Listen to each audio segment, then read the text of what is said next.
Hi everyone, welcome back to another video from Crazy Gamer. Today I'll show you the easiest way to change your name in ColorBlock Jam. Whether you want a fresh username or just want to correct a typo, this guide will walk you through it step by step.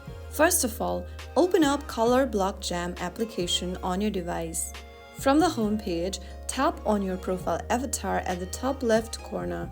Now from the profile section, tap on pencil button right next to your current name. Erase your name and write down a new name you want to change to. Once done, click on done and then you will now be able to change your name on ColorBlock Jam account. You've successfully changed your name in ColorBlock Jam. If you found the video helpful, don't forget to like, share and subscribe to the channel. I will be back again in the next episode. Thank you for watching.